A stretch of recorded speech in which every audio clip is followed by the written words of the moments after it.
दोस्तों, आज की हमारी कहानी है दीक्षा और अभिषेक के नाम। रात का दूसरा पहर दम तोड़ने के करीब था। मेरी उदास आंखें चांद को देखने में बिजी थीं। मैं बहुत ही घमंडी और स्वाभिमानी लड़की थी, लेकिन इस मोहब्बत ने मेरे घमंड को पैरों तले रौंद दिया था। मेरी आंखों से लगातार आंसू बह रहे थे। आज जो मेरे साथ हुआ था वो मैंने कभी सपने में भी नहीं सोचा था। मेरी उम्र सिर्फ 17 साल थी और ये कच्ची उम्र की मोहब्बत बड़ी पक्की होती है। किसी ने बिल्कुल सही कहा है। मैंने गहरी सांस लेकर हवा के हवाले की थी। मेरा दिल बहुत भारी हो रहा था। अचानक ही मैं खड़ी हो गई और छत पर टहलने लगी। रात का दूसरा पहर चल रहा था और मैं सबसे बेगाना अकेली अंधेरी रात में छत पर थी। वैसे तो मुझे अंधेरे से डर लगता था, लेकिन आज मेरा डर कहीं दूर जा सोया था। शायद मोहब्बत का पहला पहला एहसास था, इसलिए हर चीज़ बुरी लग रही थी। मैंने अपनी आंखों को साफ किया और हिम्मत करके उस लड़के का नंबर डायल किया जिसने मेरी ज़िंदगी बर्बाद कर दी थी। पहली बेल पर ही फ़ोन नहीं उठा था। यकीनन वो सो रहा होगा। मुझे अचानक ही बेवजह गुस्सा आया था। मेरी नींद हराम करके वो ऐसे कैसे सो सकता था। ये सोचते हुए मैंने दोबारा उसके मोबाइल पर कॉल की और इस बार फ़ोन उठा लिया गया था। बहुत ही झल्लाई हुई आवाज़ मेरे कान से टकराई थी। क्या मुसीबत है? कौन इस वक्त मुझे फ़ोन कर रहा है? उसकी आवाज़ सुनकर मेरा दिल बेकाबू होकर धड़क उठा था। मुझे समझ नहीं आ रहा था कि मैं क्या जवाब दूं। काफ़ी देर तक मैं खामोश रही और शायद उसे अंदाज़ा हो गया था कि किसने फ़ोन किया है। और अचानक ही उसकी संजीदा सी आवाज़ मेरे कानों में टकराई थी। कहने लगा, दीक्षा, किस लिए मुझे फ़ोन किया है? अगर तुम्हें लगता है कि मैं तुमसे माफ़ी मांगूंगा तो ये तुम्हारी भूल है। अपने दिल, अपने दिमाग से इस ख्याल को निकाल दो। जो तुम मेरे साथ आज तक करती आई हो ना, ये उसी का छोटा सा ट्रेलर है। मैं दुनिया के सामने कुछ बोलता नहीं, इसका मतलब ये नहीं कि मेरे मुंह में जुबान नहीं है। बस तुम्हारी जैसी लड़कियों के मुंह लगना मैं पसंद नहीं करता। मगर तुमने जानकर मुझे बदनाम किया और जब मैंने वही लौट कर तुम्हारे साथ किया तो तुम मुझे इस पहर फ़ोन करके परेशान करोगी। अचानक ही वो गुस्सा होने लगा था, जबकि मेरे मुंह से अचानक ही सिसकियां निकल गई थीं। उसकी आवाज़ सुनते ही मेरा दिल बुरी तरह से धड़कने लगा था।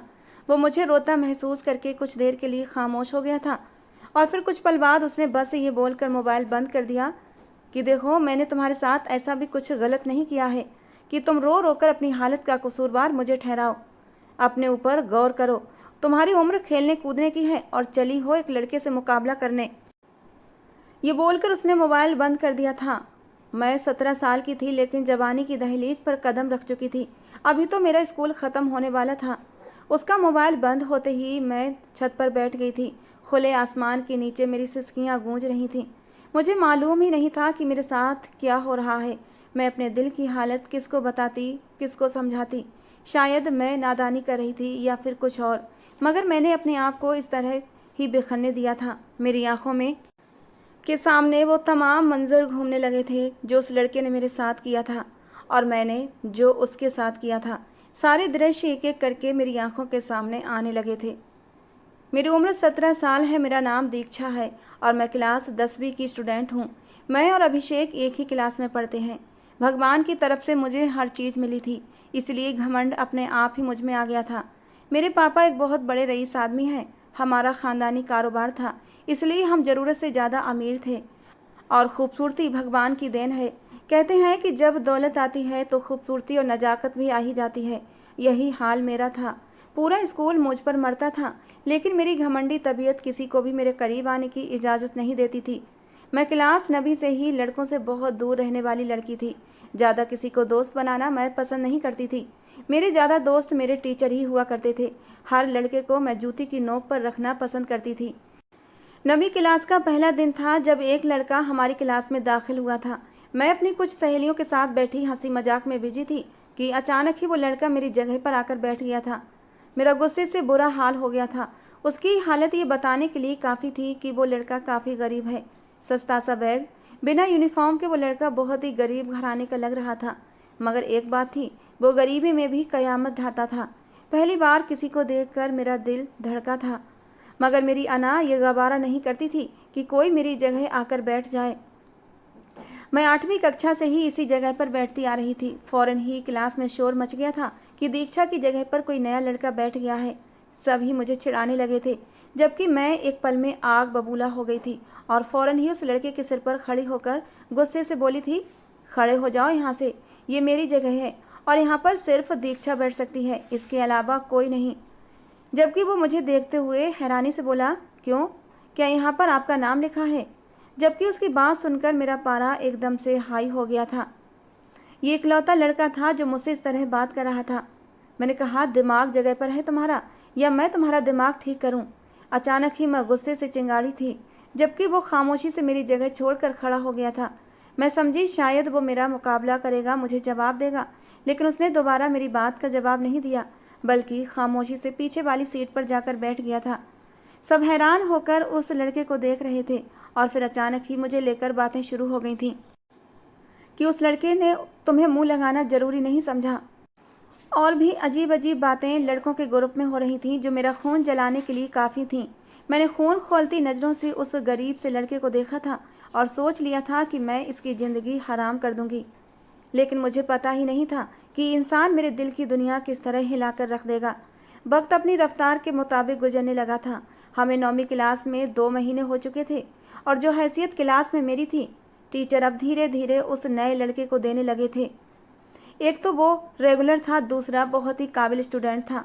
मुझे पता चला कि वो स्कॉलरशिप पर इस स्कूल में पढ़ने आया था, वरना उसकी इतनी हैसियत नहीं थी कि इतने महंगे स्कूल में पढ़ सकता।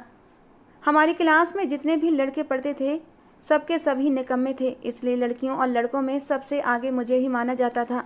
मगर जब से ये लड़का आया था, अब इसकी ही वाहवाही होने लगी थी। क्लास में जैसे हम दोनों के बीच एक मुकाबला सा रहने लगा था। आज टीचर ने कहा था कि क्लास में एक ही हेड मॉनिटर होगा, इसके अलावा और दूसरा कोई नहीं। और फिर चुनाव मेरा और अभिषेक का किया गया था, मगर इसके लिए एक मैथ का टेस्ट रखा गया था। जो भी इस मैथ के टेस्ट में पास होने वाला था, वही कामयाब होता। और मुझे पता हो चुका था कि अभिषेक मैथ में बहुत ही बेहतरीन स्टूडेंट था। मुझे कुछ भी करके उसे आज के टेस्ट में पास होने से रोकना था। ब्रेक के बाद मॉनिटर का चुनाव होना था, मगर उससे पहले ही मुझे कुछ ऐसा करना था जिससे पूरी बाजी पलट जाती और मेरे हाथ में आ जाती। कुछ ऐसा हो कि अभिषेक क्लास में पहुंच ही ना पाए। मैंने गहरी नज़र क्लास में दाखिल होते अभिषेक के चेहरे पर डाली थी, जो मैथ की किताब का अध्ययन कर रहा था। मैं मुस्कुराकर अपनी जगह पर बैठ गई थी। सब मुझे विश करने लगे थे कि तुम ही जीतोगी, और कुछ दिल ही दिल में अभिषेक के लिए भी दुआ कर रहे थे। अगर मैं क्लास की मॉनिटर बनती थी तो सबको परेशान करने वाली थी, और सबको मालूम था अगर अभिषेक क्लास का मॉनिटर बनता है तो वो सबकी बहुत मदद करने वाला था। वो बहुत ही नरम दिल और बहुत ही अच्छा लड़का था। जैसे ही ब्रेक हुई, वो सबसे पहले वॉशरूम की तरफ गया था, और मुझे इस बात का पहले से पता था कि वो क्लास के बीच में कभी भी वॉशरूम नहीं जाता था, लेकिन जैसे ही क्लास ख़त्म होती थी वो वॉशरूम ज़रूर जाता था। मैं उसे पहले ही वॉशरूम की तरफ भागी थी और नेम प्लेट से चेंज कर दी थी। बॉयज़ की प्लेट गर्ल्स में लगा दी और गर्ल्स की नेम प्लेट बॉयज़ में लगा दी थी। जैसे ही ब्रेक हुआ, मेरी सोच के मुताबिक अभिषेक वॉशरूम गया था और वहीं उसकी अच्छी वाली बेइज्जती होने वाली थी। जैसे ही वो अंदर गया था, मैंने एक पल की देर भी नहीं लगाई थी और नेम प्लेट चेंज कर दी थी, वापस अपनी जगह पर लगा दी थी। अंदर मौजूद लड़कियों ने उसे देखते ही शोर मचा दिया था, जबकि वो बौखला कर बाहर आया था। मैं कुछ ही दूरी पर खड़ी मुस्कुराकर उसे देख रही थी। चंद पल का खेल था, काया पलट चुकी थी। जिस लड़के की वाहवाही हो रही थी, अब उस पर सब लानतें भेज रहे थे। प्रिंसिपल ऑफिस में उसे बुला लिया गया था, जबकि वो लगातार अपनी बात समझाने की कोशिश कर रहा था कि प्लेट्स ही बदल दी गई थी, इसमें मेरी कोई गलती नहीं है। जबकि प्रिंसिपल मैडम को इस बात को खोजबीन करने की ज़रूरत ही महसूस नहीं हुई थी। उन्होंने अभिषेक को पूरे 1 हफ्ते के लिए स्कूल से सस्पेंड कर दिया था, और इस 1 हफ्ते के बीच टीचर ने मुझे मॉनिटर के तौर पर चुन लिया था, क्योंकि उनका सोचना यही था कि एक बदतमीज लड़के को एक ऐसा स्थान देने की ज़रूरत ही नहीं जो वो डिजर्व ही नहीं करता। वक्त अपनी रफ्तार के मुताबिक गुजरता चला गया। 1 हफ्ता ऐसा गुजरा कि पता ही नहीं चला। अगले हफ्ते जब वो स्कूल आया तो नज़रें झुकी हुई थीं, कंधे भी झुके हुए थे। यकीनन वो काफ़ी शर्मिंदा था। उसे देखकर मुझे बहुत हंसी आई थी। जैसे ही वो अपनी जगह पर जाकर बैठा तो वहाँ पहले ही उसके लिए मैंने एक तोहफा रखा हुआ था, और वो तोहफा कुछ और नहीं बल्कि लूजर की चिट थी। वो बस मुझे देखकर रह गया था और मैं मुस्कुराकर टीचर के पास जाकर खड़ी हो गई थी। धीरे धीरे 9th क्लास ख़त्म हो गई थी और उसके नंबर मुझसे बहुत अच्छे आए थे। पूरे स्कूल ने उसकी सराहना की थी। एक बार वो फिर बाजी मार ले गया था और यही चीज़ मेरा गुस्सा बढ़ाने के लिए काफ़ी थी। मुझे उससे कोई मतलब नहीं था, बस वो जो मेरे साथ मुकाबला करता था यही चीज़ मुझे आग लगा देती थी, क्योंकि मेरे सोचने के अनुसार मेरा मुकाबला कोई नहीं कर सकता था। तो फिर इस गरीब लड़के की मेरे सामने औकात क्या थी। मैंने सोच लिया था कि उसे 10वीं क्लास में हराकर ही दम लूँगी, उससे ज़्यादा नंबर हासिल करूँगी। लेकिन मुझे मालूम नहीं था कि इसी बीच मेरे साथ क्या होने वाला था। क्लास का आगाज़ हो चुका था। हर कोई खुश था क्योंकि सबका आखिरी साल था। कुछ उदास थे तो कुछ खुश थे कि इस पिंजरे से आज़ादी मिल जाएगी, और मैं उन छात्रों में से थी जो खुश भी थी और उदास भी। मैंने अपनी ज़िंदगी के 10 साल इस स्कूल में गुजारे थे। कोई आसान बात नहीं थी, जबकि कुछ छात्र अभिषेक जैसे भी थे जिन्हें इस स्कूल में आए 1-2 साल ही हुए थे, इसलिए उन्हें हमारे दर्द की परवाह नहीं थी। क्लास 10th में भी मुझे ही मॉनिटर बनाया गया था, जिसकी वजह से मैं बेहद खुश थी। अभिषेक का भी चुनाव किया गया था। टीचर ने उसे एक बार फिर खड़ा किया था, मगर उसने तुरंत ही मना कर दिया था। उसका कहना था कि मैं क्लास 10th में और मेहनत करके अच्छी कामयाबी हासिल करना चाहता हूँ। अगर मैं मॉनिटर बन गया तो पढ़ाई नहीं कर पाऊँगा, और इंसान जब किसी पद पर होता है तो उस पर ज़रूरी होता है कि वो अपनी फ़र्ज की जिम्मेदारी अच्छे से निभाए। जबकि मैं उसकी सोच पर सिर्फ मुस्कुराकर रह गई थी। धीरे धीरे वक्त गुजरने लगा था और मैं जानबूझकर उसे तकलीफ पहुंचाने की हर मुमकिन कोशिश करती थी। बेवजह उसे जलील करना मेरी आदत सी बन गई थी। उसकी कोई गलती नहीं होती थी, फिर भी मैं उसे क्लास से बाहर निकाल देती थी। कभी कभी मैं उसका लंच जानबूझकर नीचे गिरा देती, हालांकि उसे पता होता था ये हरकत मैंने की है, लेकिन वो कुछ बोल नहीं पाता था। मेरी ओर बेबस नज़रों से देखकर रह जाता। लंच टाइम में हम लोग मज़े से खाना खाते और वो दूर बैठकर बेबसी से हमें देखता रहता। मेरी वजह से क्लास में किसी और की इतनी हिम्मत नहीं थी कि उसे खाने की ऑफ़र करता। तो कभी मैं उसके जूतों का मजाक बनाती जो कि फटे हुए होते थे, तो कभी उसके कपड़ों का मजाक बनाती थी, कभी उसके पुराने बैग को लेकर उसे परेशान करती थी। हमारे बीच ऐसा लगता था जैसे कोई ख़ानदानी दुश्मनी है, और वो दुश्मनी सिर्फ मेरी तरफ से ही चरम पर थी, जबकि वो तो जवाब देना भी ज़रूरी नहीं समझता था। उसका सिर्फ एक ही दोस्त था जिसके साथ वो बैठता था, बातें करता था, अपना हर दुख सुख बोलता था। इसके अलावा उसने किसी से दोस्ती नहीं की थी, और यही एक वजह थी कि पूरी क्लास उससे नफरत करती थी, उससे चिढ़ती थी और मेरा साथ देने के लिए राजी हो जाती थी। आज टीचर्स डे था, इसलिए पढ़ाई नहीं हो रही थी। हर तरफ खुशियां ही खुशियां थीं, मगर मुझे बिल्कुल चैन नहीं था।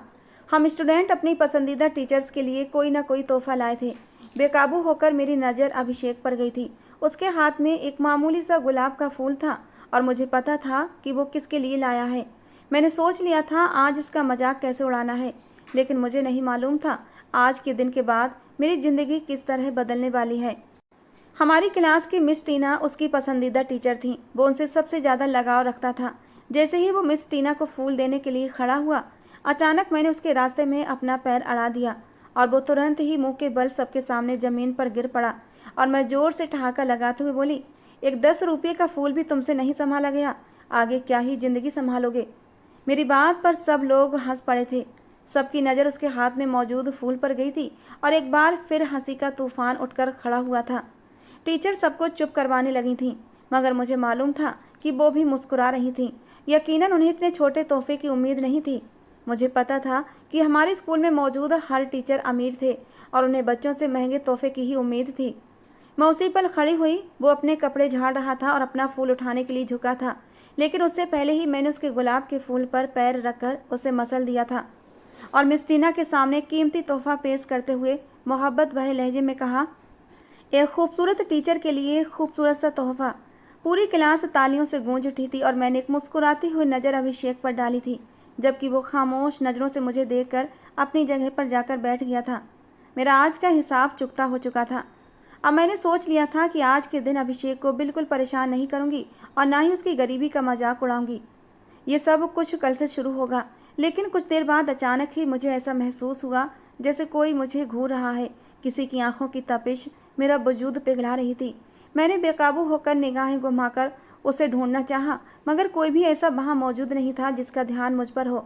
सभी आने वाली टीचर की तरफ देख रहे थे। अचानक मैंने पीछे मुड़कर देखा, और एकदम मेरे पूरे शरीर में एक सनसनी सी दौड़ गई थी। अभिषेक की जख्मी निगाहें मेरे ही वजूद पर टिकी हुई थीं। मेरा पूरा शरीर कांप गया था, मगर मैं सीधी होकर बैठ चुकी थी। न जाने क्यों आज मुझे अभिषेक के इरादे कुछ अच्छे नहीं लग रहे थे।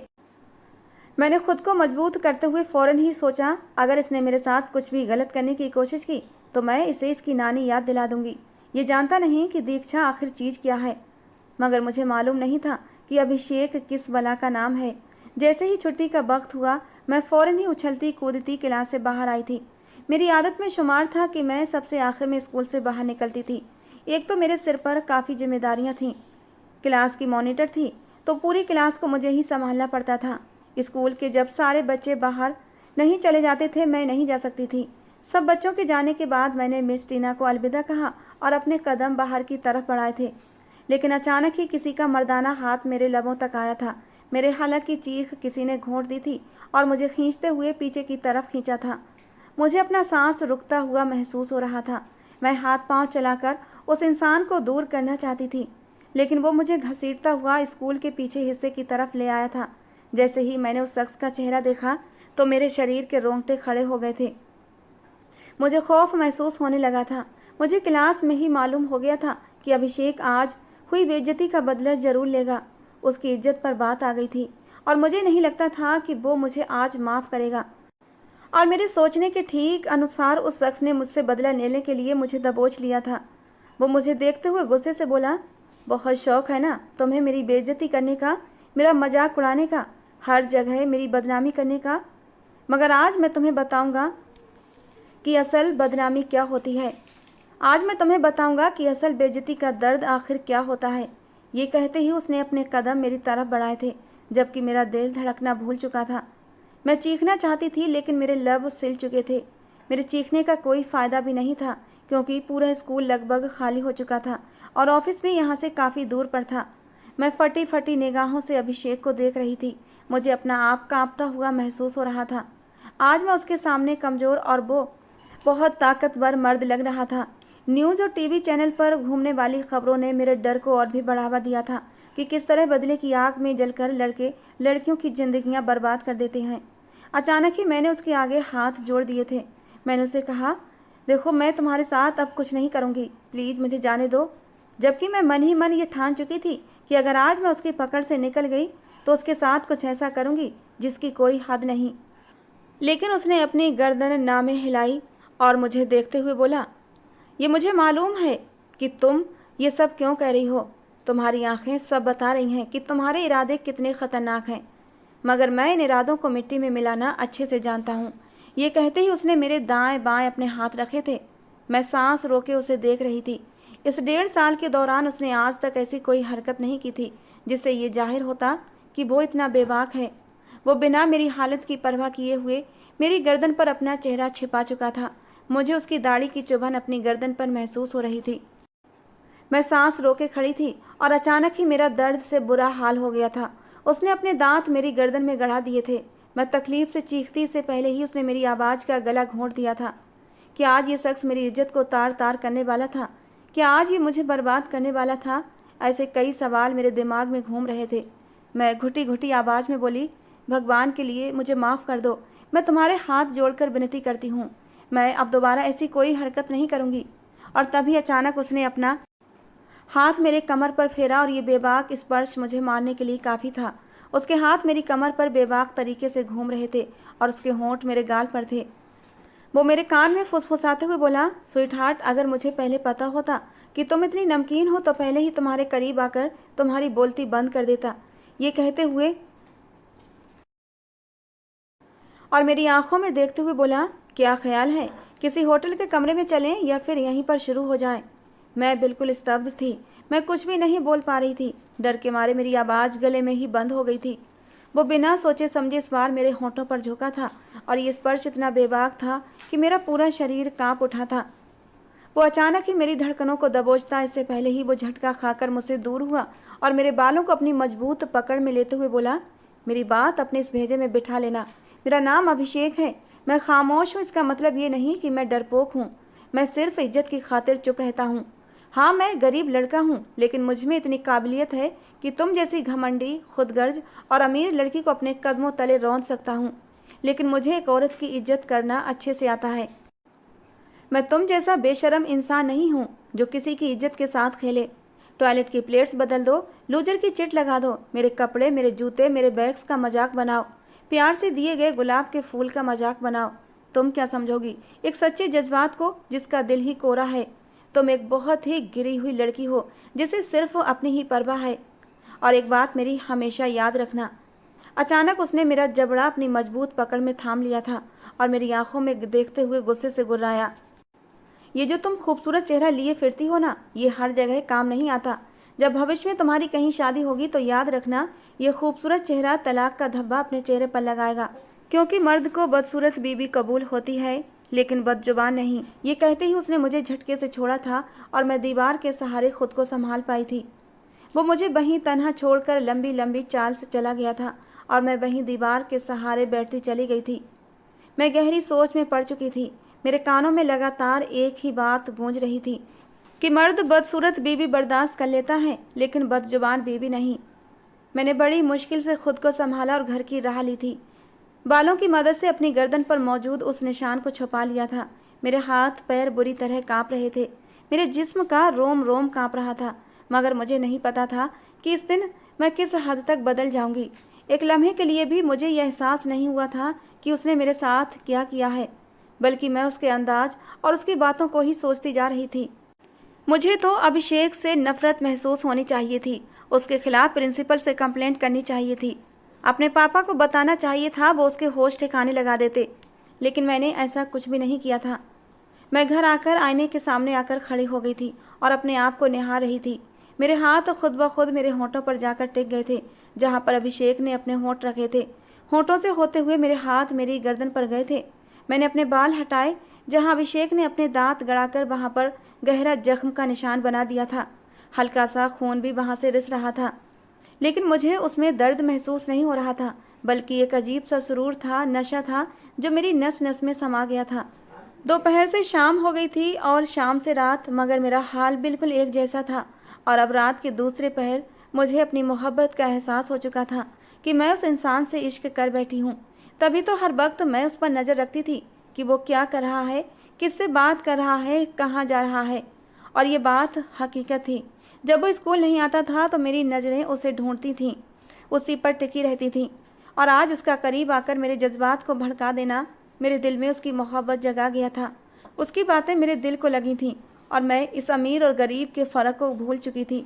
काफ़ी देर तक मैं वहीं छत पर बैठी रोती रही और उसके बाद नीचे आकर बिस्तर पर ढेर हो गई। अगली सुबह मुझे 102 बुखार हो गया था, जिसकी वजह से मैंने स्कूल की छुट्टी कर ली थी। मैं 3 दिन की स्कूल से छुट्टी ले चुकी थी। मुझ में हिम्मत नहीं थी कि मैं उसका सामना करती, और मेरे सोचने के बिल्कुल उलट 3 दिन बाद उसका माफ़ीनामा मेरे पास पहुंच चुका था। उसने शर्मिंदगी का इजहार किया था और साथ में मेरी खैरियत भी पूछी थी, जबकि मेरी तो खुशी के मारे बाँछें खिल उठी थीं। मैंने फ़ौरन ही उसे जवाब दिया और साथ में अपनी तरफ से भी माफ़ी मांगी थी। मुझे मालूम नहीं था कि वो हादसा मेरी ज़िंदगी पर इस तरह असर डालेगा कि मैं उससे मोहब्बत कर बैठूंगी। मैं 3 दिन बाद स्कूल गई थी तो वो मेरे सामने शर्मिंदा शर्मिंदा सा खड़ा था। कहने लगा, दीक्षा मुझे माफ़ कर दो। उस दिन मुझे कुछ ज़्यादा ही गुस्सा आ गया था और तुम्हारे साथ इतना सब कुछ कर दिया, लेकिन मेरे इरादे गलत नहीं थे, मुझे माफ़ कर दो। मैं तो उसे न जाने कब का माफ़ कर चुकी थी, बल्कि मैंने तो कभी उस पर गुस्सा ही नहीं किया था। उसने मेरी गर्दन से बाल हटाकर अपने लगाए हुए जख्म को देखा था, जो अब काफ़ी हद तक भर चुका था। जख्म को देखकर वो फिर से शर्मिंदगी से भरने लगा था। फिर उसने खुद अपने हाथों से मेरे उस जख्म पर दवा लगाई थी और मैं अंदर तक निहाल हो गई थी। जी चाहा ये पल यहीं पर थम जाएं। उसकी नज़रें मेरे जख्म पर थीं और मेरी नज़र उसके चेहरे पर थी। कितना खूबसूरत, कितना प्यारा, कितना मासूम चेहरा था। ये आज से पहले मैंने ध्यान क्यों नहीं दिया था। आज मुझे अभिषेक पर ढेर सारा प्यार आ रहा था। जी चाह रहा था कि मैं उसकी बाहों में समा जाऊं और ये पल यहीं थम जाएं। अच्छा लो, मैंने दवा लगा दी है, जल्दी ही जख्म भर जाएगा और मैं तुमसे एक बार फिर माफ़ी मांगता हूँ। उसकी आवाज़ ने मुझे होश की दुनिया में वापस लाया था। मैं जल्दी से हड़बड़ाकर सीधी हुई थी।